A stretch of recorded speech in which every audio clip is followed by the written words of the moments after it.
Le risque d'exprimer une énergie, une réglementation thermique en énergie finale, c'est de ne pas atteindre l'objectif qui est d'une réglementation thermique. L'objectif principal, c'est la performance énergétique du bâtiment.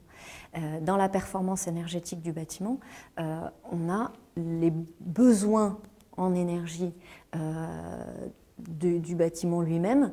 Donc déjà la performance de l'enveloppe, c'est le premier point. Et ensuite la performance énergétique globale. Et dans performance énergétique globale, on a bien l'ensemble de l'énergie qui est consommée. Et donc l'ensemble de l'énergie qui est consommée au global, c'est bien en énergie primaire.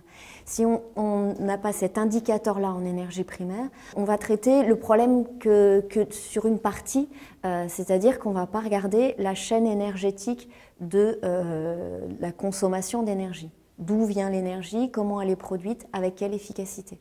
Donc c'est bien ce point-là qu'il faut prendre en compte, sans omettre aussi le point de la performance énergétique du bâtiment.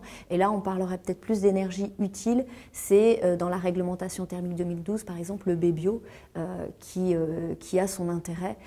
On a bien ces deux facteurs, énergie utile et énergie primaire.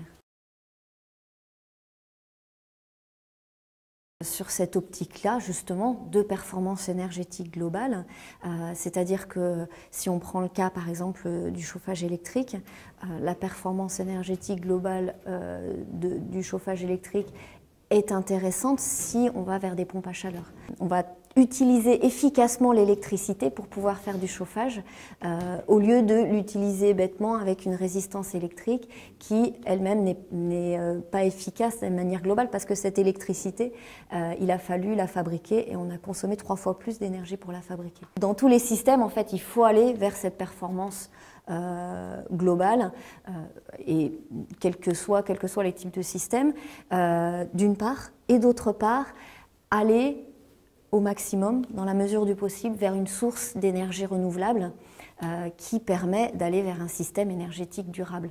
Système énergétique durable, ça veut dire qu'on ne voit pas de limite à l'utilisation de ce système. Et si on parle de sources de stock, de sources fossiles ou nucléaires, fissiles, on est sur des ressources de stock, c'est-à-dire, bien sûr, non durables, vu qu'à un moment donné, il y aura une fin.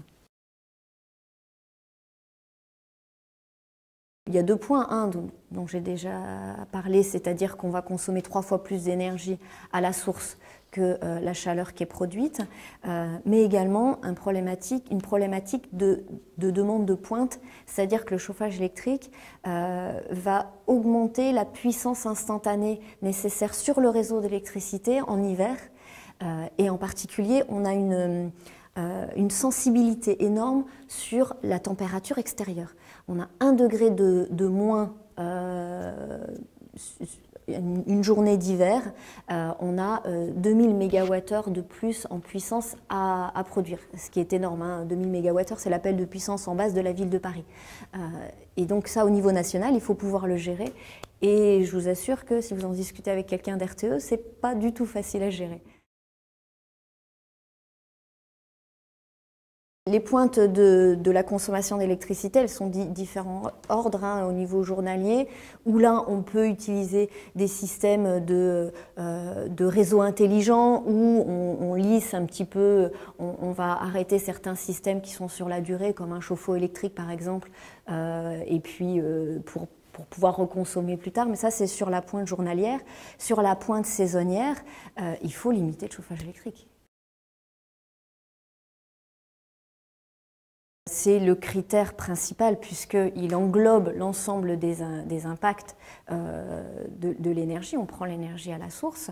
Ça ne doit pas être forcément le seul, mais c'est effectivement un principal. Je parlais tout à l'heure d'énergie utile. Quand on parle de réglementation thermique du bâtiment, il doit y avoir aussi une exigence soit sur l'énergie utile quand on fait un calcul comme dans la RT 2012, et sur les bâtiments existants, il faut qu'il y ait une exigence, de mon point de vue, de moyens, c'est-à-dire de dire on doit atteindre globalement une performance énergétique donnée, et pour ce faire, il faut avoir une résistance thermique de temps dans les murs, une résistance thermique de temps en toiture, pareil en sol, un système énergétique performant de tel rendement d'un point de vue global. Voilà.